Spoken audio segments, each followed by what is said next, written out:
अस्सलाम वालेकुम सर। वालेकुम सलाम। सर ये आज जो माशाल्लाह पीटीएम हुआ है इसके हवाले से नाज़रीन को बताएं कि किस तरीके का रहा, ये क्या रहा। एक्चुअली जो पीटीएम है, इसका जो सिलसिला शुरू किया था ओल्ड मुजफ्फराबाद में। I think the bright vision first school है कि जिसने 2018 में पीटीएम की बुनियाद, मतलब ये जो बाकी स्कूल दे रहे थे जैसे शहर की तरफ जितने भी स्कूल थे, लेकिन हमारे जो ओल्ड मुजफ्फराबाद की जितने भी स्कूल है, आई थिंक 2016 के बाद हमने स्टार्ट किया पीटीएम।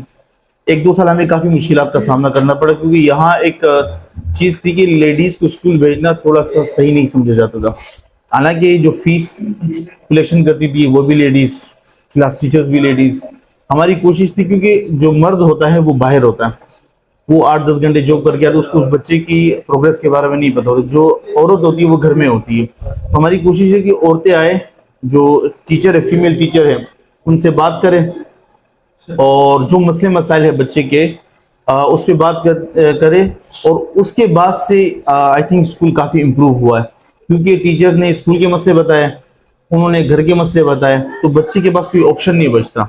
तो जब बच्चे के पास ऑप्शन ही नहीं बचता, तो और घर की तरफ से भी तवज्जो, स्कूल की तरफ से भी तवज्जो, तो अल्हम्दुलिल्लाह फिर पीटीएम की बुनियाद पे हमने मिड टर्म और देन फाइनल टर्म का जो रिजल्ट होता है वो पीटीएम की बुनियाद पे होता है, ताकि जो पेरेंट्स है वो टीचर से मिल सके। रिजल्ट से पहले थोड़ी सी वो डिस्कशन होती है बच्चे की प्रोग्रेस के बारे में। वैसे तो पूरे साल बुलाते रहते हैं, लेकिन खासकर ये जो एक खास दिन रखा जाता है। साल 2025 कैसा रहा स्टूडेंट के हवाले से, और ये पूरे साल जो माशाल्लाह बच्चे पढ़ाई में भी कैसे रहे उसके हवाले से भी बताएं। अल्हम्दुलिल्लाह हर साल की तरह 2025 भी द ब्राइट विजन के लिए एक बेहतरीन साल रहा। और उसकी ये वजह है कि हर साल हमने कोशिश की न्यू चीज़ें, न्यू एक्सपेरिमेंट और न्यू चीज़ें डेवलप करने की या लाने की कोशिश की है। हमारा मकसद सिर्फ पढ़ाई लिखाई तक महदूद नहीं है, हमारा मकसद है बच्चों में कॉन्फिडेंस डेवलप करना, उनकी स्किल पे काम करना। तो उस सिलसिले में हमने quiz, debate, art competitions, project मतलब मुख्तलिफ दिए गए। फिर जो प्रेजेंटेशन का वो है सिस्टम है, वो भी हमने तरदीद दिया। सिर्फ और सिर्फ एक ही मकसद था हमारा कि बच्चे का जो कॉन्फिडेंस है और उसकी जो स्किल है वो बेहतर है, जो उसकी क्रिएटिविटी में वो बच्चा क्रिएटिव हो सके, बस हमारा एक ही मकसद है। सुनने में आ रहा है सर आपने पार्ट टाइम बच्चों के लिए प्ले ग्राउंड बनाया हुआ है। छोटे बच्चों के लिए है, खासकर फिर मोंटेसरी क्लास जैसे हो गई, KG1 KG2 हो गई। उसकी क्या वजह है? ताकि बच्चों को, असल में हमारे आप देखें ओल्ड मुजफ्फराबाद में एक भी ग्राउंड नहीं है प्ले का, ठीक है। और दूसरी बात ये है कि जो ग्राउंड है काफ़ी दूर है, तो हम हर साल एक कंपटीशन यहाँ मुनक्किद करते हैं BSL के नाम से। BSL मतलब ब्राइट सुपर लीग, जिसमें बच्चों को फुटबॉल, क्रिकेट और ये इन जो खेल है स्पोर्ट्स के हवाले से जो मुकाबले करवाए जाते हैं, ताकि जो बच्चे का मेंटल वो है वो स्पोर्ट्स की तरफ आए। अगर आप बच्चों को इंगेज नहीं करते इन चीज़ों पे, तो बच्चों का जो माइंड है वो ऑटोमेटिकली डाइवर्ट हो जाता है। वो बाहर बैठेगा, फुटपाथ पे बैठेगा, गली मोहल्लों में बैठेगा, जिसकी वजह से जो बच्चे हैं वो किसी और तरफ काफ़ी चांसेस होते हैं, वो फिर नेगेटिव एक्टिविटीज़ में इन्वॉल्व हो जाते हैं। आपसे पूछना ये था सर, सुनने में आ रहे हैं कि आप स्टूडेंट के साथ ना सिर्फ बच्चों की तरह पेश आते हैं और बल्कि उनके साथ दोस्ताना भी पेश आते हैं, तो उसके पीछे क्या रीज़न है? असल में देखिए एहतिशाम, मसला ये है कि यहाँ पर हम भी बाज़ औक़ात सख्ती हमें भी करनी पड़ती है, लेकिन बच्चों के साथ सख्ती करना हम खुद भी कभी कभी कर लेते हैं। लेकिन ये सबसे बड़ी नाकामी होती है, टीचर की सबसे बड़ी नाकामी होती है कि जब आप किसी बच्चे के साथ सख्ती करते हैं, क्योंकि सख्ती करने से या मार धाड़ से आप उस बच्चे को वो टेम्परेरी तो याद कर लेता है। और मैं आपको एक बात बताऊं कि पूरी किताब याद कर लो, उससे आपकी या उस बच्चे की IQ पे कोई फर्क नहीं पड़ने वाला। वो सिर्फ आपकी याद करने की सलाहियत बेहतर हो जाती है। आप क्रिएटिव नहीं बन सकते याद करने से, आप रटा लगाने से आपकी IQ बेहतर कभी भी नहीं हो सकती। पूरी पूरी बुक्स आप याद कर लीजिए, हम पूरी पूरी बुक्स याद करवा लेते, लेकिन हमारे बच्चे फर्स्ट ईयर में जब जाते हैं तो 4-4, 5-5 सब्जेक्ट लगती है। मेन वजह क्या है? क्योंकि बच्चा आपका क्रिएटिव है ही नहीं। हमने कभी भी बच्चों को दोस्ताना माहौल में नहीं पढ़ाया। घर में यहाँ हमारे यहाँ सबसे बड़ा जो अलमिया था, जब पेरेंट्स आते थे मुझसे कहते थे एडमिशन का, मैं एक सवाल करता था कि आप क्यों दाखिल करवाना चाहते हो या एडमिशन बच्चे का क्यों चाहते हो, तो उनका एक ही जवाब होता था कि बच्चे खेल रहे होते हैं। मैंने कहा चलो स्कूल में दाखिल करवाओ। अच्छा, फिर यह एक और भी कहा ये कि यार बच्चा मेरा बड़ा बिगड़ा हुआ है, गोश्त मेरा हड्डी है मेरी, गोश्त आपका। यानी इस किस्म की मेंटेलिटी हो, जिसका मतलब है कि आप मारो, जो भी कुछ करो बच्चे के साथ करे, बच्चा तो स्कूल इसी आए। वजह से आप कोशिश करते हैं कि दोस्तानों के साथ बिल्कुल, पेश आएं, क्योंकि ताकि वो आप तालीम बच्चे में। को डिस्ट्रॉय कर लेते हो। जब आप बच्चे को सख्ती से मार धाड़ से पढ़ाते हो, वो टेम्परेरी सोल्यूशन है। वो बच्चा पास हो जाएगा, वो बच्चा रट्टा अच्छा मार लेगा, वो बच्चा पूरा पेपर देगा, लेकिन वो बच्चा कभी भी क्रिएटिव बन ही नहीं सकता, कभी भी नहीं बन सकता वो क्रिएटिव। तो ये एक वजह है। सर आप उन पेरेंट्स को क्या पैगाम देना चाहेंगे जो मैट्रिक के बाद अपने बच्चों को कोशिश करते हैं कि वो कंपनियों में भेजें, ना कि मजीद तालीम के लिए उनको आगे आगाह करें या उन्हें एडमिशन दिलाएं?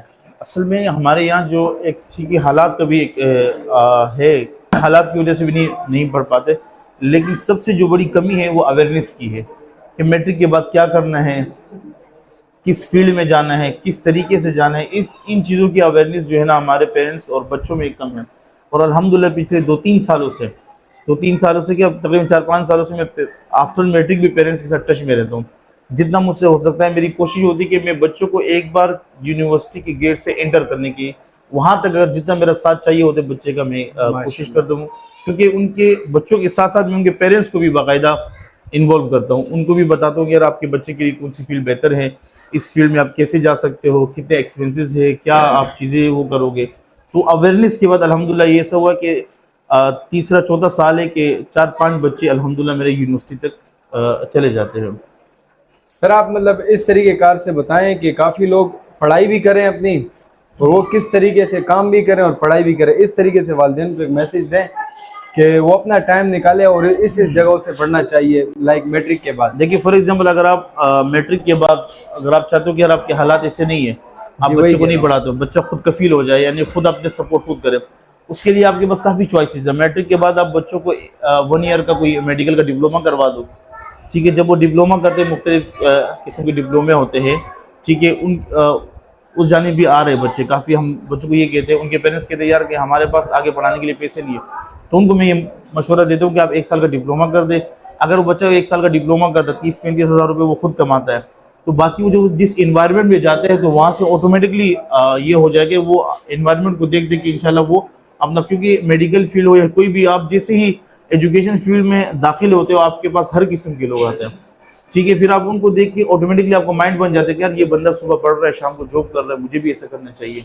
तो सबसे जो अहम बात है कि आप इसको किसी ऐसे आप कंपनी वगैरह में ना भेजें। जब आप इसको कंपनी में भेजते हो, वो 8-10 घंटे जॉब करके आता है, उसके बाद कोई स्किल्स नहीं होती, वो फिर उसका जो माइंड है वो इस चीज़ को एक्सेप्ट कर देता है कि मेरी यही लाइफ है, मैंने मैट्रिक करना है और कंपनी में जाना है। उससे पहले आप कोई कोर्सेज करवा दें, या ये जो 1 ईयर का डिप्लोमा है, ताकि वो खुद कफील हो जाए अपनी जैसे जो मिसाल माली हालात भी उसके चलते रहे और साथ में उसकी साथ स्टडी भी में ना फाइनेंशियली वो खुद को सपोर्ट करे, ताकि माँ बाप पे बोझ भी ना हो। ऐसे काफ़ी बच्चे कर रहे हैं। अब यहाँ जितने भी टीचर्स हैं अल्हम्दुलिल्लाह वो सारे स्टूडेंट हैं मेरे। तो कोई BSN कर रहा है, कोई डी फार्मेसी कर रहा है, कोई अभी इंशाल्लाह मज़ीद वो एडमिशन लेंगे। तो वो टीचिंग भी इसीलिए कर रहे हैं ताकि वो थोड़े बहुत जो घर का जो अपने एजुकेशन का जो वो है एक्सपेंस है उसको थोड़ा सा वो कर सके। मैं खुद बेसिकली जैसे nursery to matric the bright with in English school का हिस्सा रहा और बिल्कुल हमेशा बिल्कुल रहूंगा। बिल्कुल बिल्कुल अब तो आपको कैसा फील हुआ जब आपको पता चला कि एक स्टूडेंट माशाल्लाह वो सिंध पुलिस डिपार्टमेंट का हिस्सा बन गया?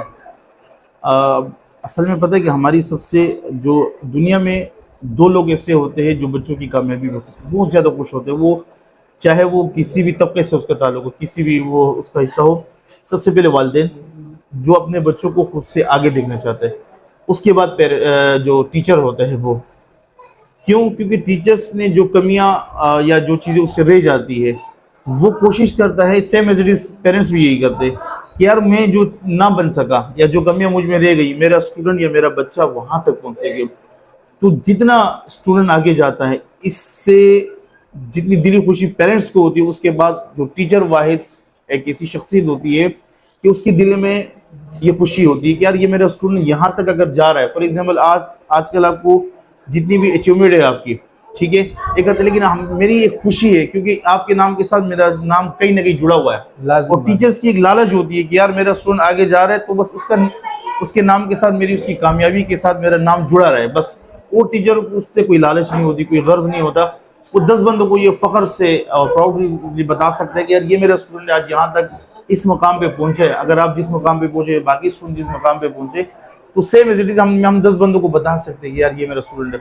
लेकिन जहाँ मेरा स्टूडेंट नाकाम होता है तो फिर मुझे दुख होता है, मुझमें कोई कमी शायद रह गई होगी जिसकी वजह से मैं उसको ना बदल सका या वो बेहतर ना हो सका। लेकिन अल्हम्दुलिल्लाह आप हो गए या बाकी स्टूडेंट हो गए, आप लोग भी कामयाब, अल्लाह आपको मज़ीद कामयाबी दे। जिस तरीके से आमीन। आप हर मौके पर मुझे खुद फ़ोन करते हो कि सर कोई भी खिदमत, कोई भी इस फील्ड के हवाले से कोई भी नॉलेज चाहिए होते, ऐसे बाकी स्टूडेंट्स भी है जो मेरे साथ टच में है। तो सबसे बड़ी खुशी का मकाम होता है हमारे लिए कि जब मेरे स्टूडेंट्स आगे जा रहे होते हैं, उनके नाम के साथ बस मेरा नाम जुड़ा होता है।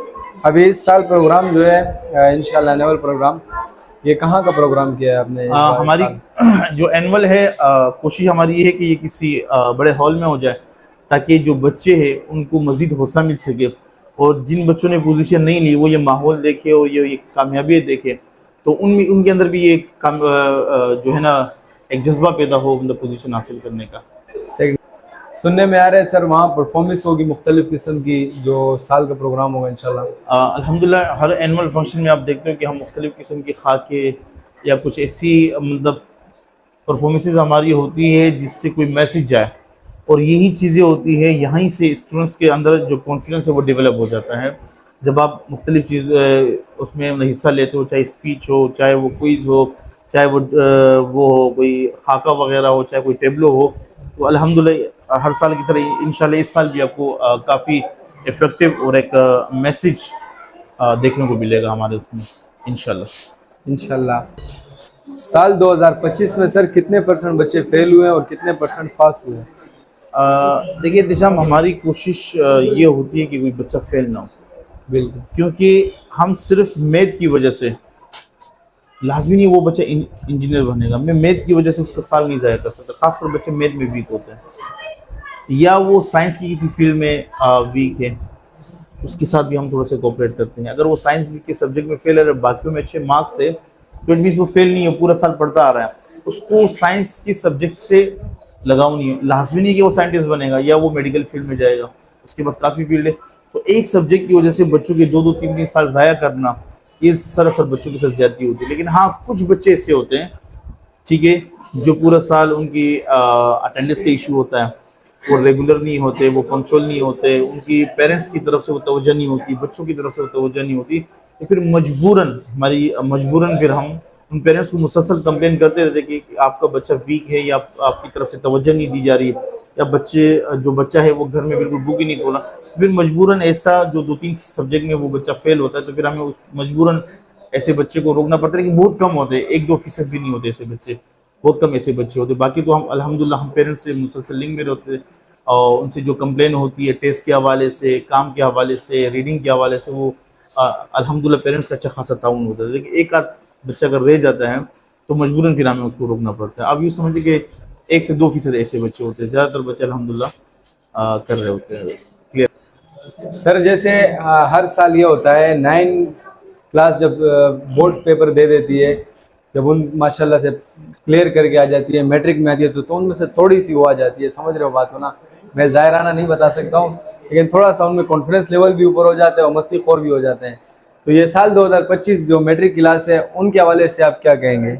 असल में जब वो बच्चे किस तरीके से पेश आ रहे थे, जब वो पहला पेपर दे के आते हैं ना, तो वहीं से वो चेंज होना शुरू हो जाते हैं, क्योंकि एक तो माशाल्लाह निज़ाम तालीम भी ऐसा है, फिर वो जो वहाँ इनको एनवायरनमेंट मिलता है, फिर उनको लगता है कि जैसे हम वाकई बड़े हो चुके हैं।